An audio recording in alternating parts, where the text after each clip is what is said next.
Good morning, everybody. It's Thursday, April 25th, 5:26 a.m. Central Time.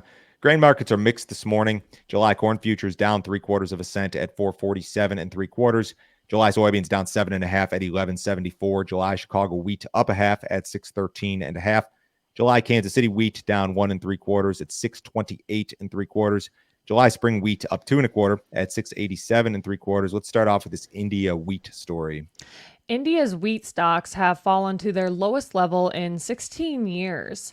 The decline is due to 2 years of lower crop yields, which prompted the Indian government to sell record amounts of its stocks to increase local supply and lower domestic prices. Purchases of domestic wheat by state run agencies are down 25% this year compared to last year. This is partially because of untimely rainfall in northern India, which has delayed purchases. Also, farmers are waiting to sell their crops in the winter when prices typically rise. If India's wheat stocks aren't built back up, the country may be forced to import wheat for the first time since 2017. Let's talk about India and wheat. They're kind of a big deal. When it comes to domestic wheat consumption, India is the second largest wheat consumer on the planet behind only China. So they're a big time consumer. When it comes to producers, they're a big producer. India is the third largest wheat producer on the planet. When it comes to imports and exports, they are nowhere to be found. India is largely self sufficient when it comes to wheat.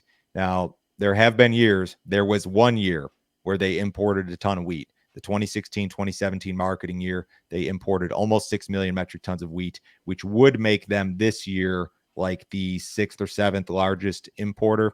So India has the ability, if they're going to import wheat, they have the ability to move the needle and really shift the balance sheets in a positive way. I think the trade is concerned or interested in this idea. I think that maybe the prospect or maybe the idea that they're thinking about importing wheat, maybe that's enough to inspire some short covering.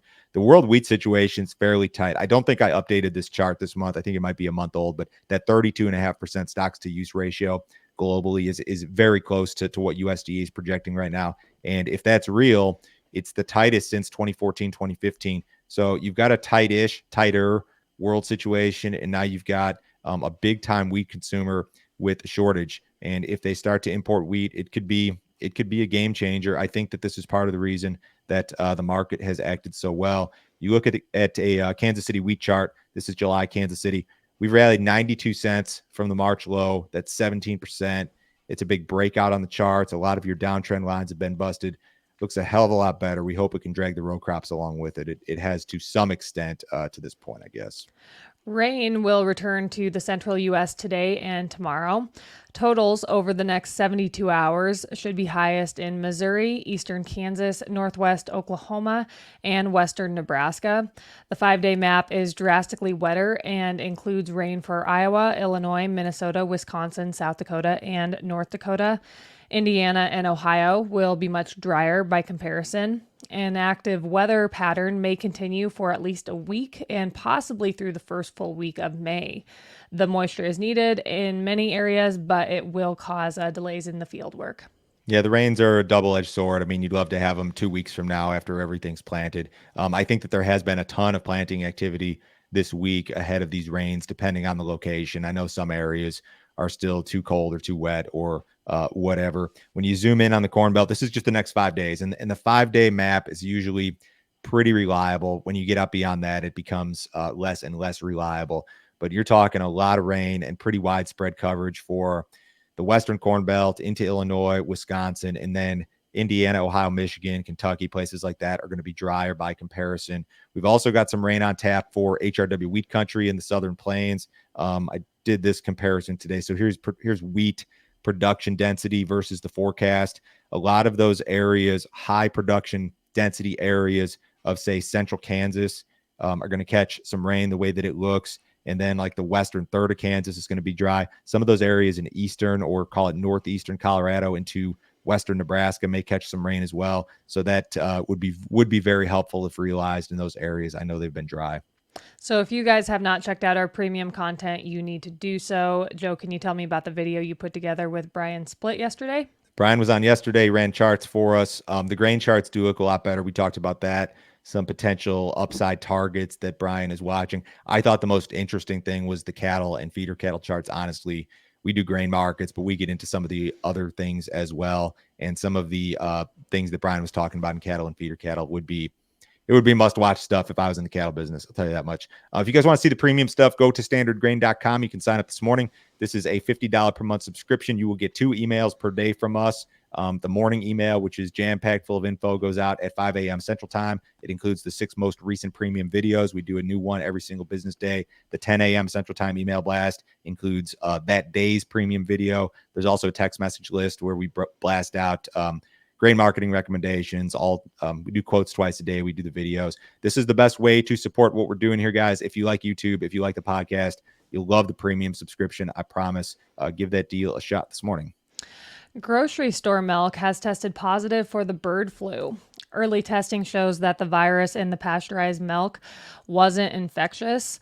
Nonetheless, starting on Monday, the USDA will require dairy cattle to be tested for bird flu before they're moved across state lines. The USDA stated that lactating cattle are the main focus right now, but that focus could potentially be expanded, of course, referring to beef cattle. Dairy industry officials have reported that while infected cows are recovering from the virus, some cows haven't recovered their ability to produce milk. Milk from cows infected with bird flu is not entering the supply chain. I want to hammer home the fact that the milk that everyone buys in the grocery store is pasteurized, and through that process, harmful bacteria and viruses are killed, so it is safe to drink. Unfortunately, these headlines did cause the cattle market to fall sharply yesterday. So it's not a fundamental thing. It's a sentimental thing. Correct. Yep. Just like we saw here a few weeks ago when these bird flu headlines first surfaced. And this story just will not go away. We thought the bird flu sell-off was over. We talked about this with Brian in the chart video yesterday, and it some of the charts would indicate that maybe short term the bird flu sell-off was over, but now it's back on, I guess. I don't know. Yeah, exactly. And I mean, obviously, I said that the markets were down sharply yesterday, but I would expect them to possibly do the same thing again today. It's just the impact the story is having on the markets is just it's terrible, to say the least. But I talked to cattle people about this, and they'll say, Joe, this cash market in the country, wherever I'm at, it's red hot, But Right. it doesn't. Futures and cash are drastically different things sometimes in cattle.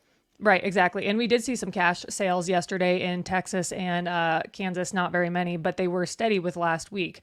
So, and I mean, if you go to these sale barns, feeder cattle, they're still selling red hot. So, Yep. I don't know. It's a tough deal. Money wants out. That's the whole deal. Exactly.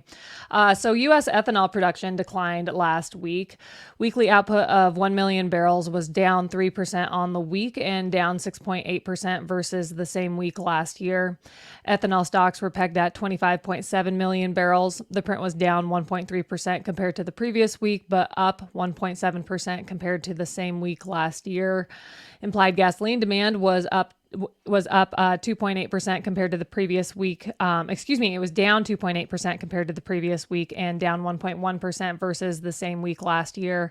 On average, over the last 4 weeks, implied U.S. gasoline demand is down 2.7% versus the same period last year. I think there are 2 reasons that ethanol production was a little softer. The first one is just that farmer movement is very slow, and that's normal during planting.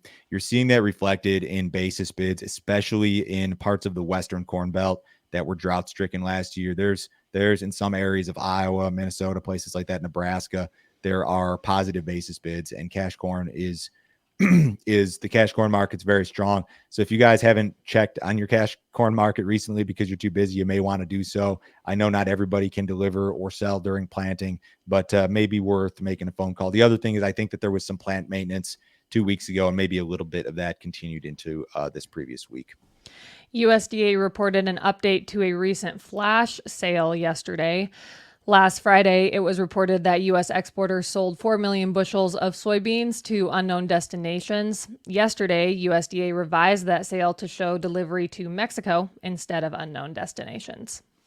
When I run the USDA, there will be no sales to unknown destinations. Everything will have a name tag. And with this caveat, I'll only run the USDA if they let me in on the insider trading stuff that like the members of Congress get to be involved in. Cattle we talked about. Let's run outside markets here. US dollars off just a little bit. Stocks are lower. S&P's down 29. The Dow's down 160. Bonds are flat. Crude oil's about flat, 82, 84 last in the June WTI. Have a great day, guys. We'll talk to you on Friday.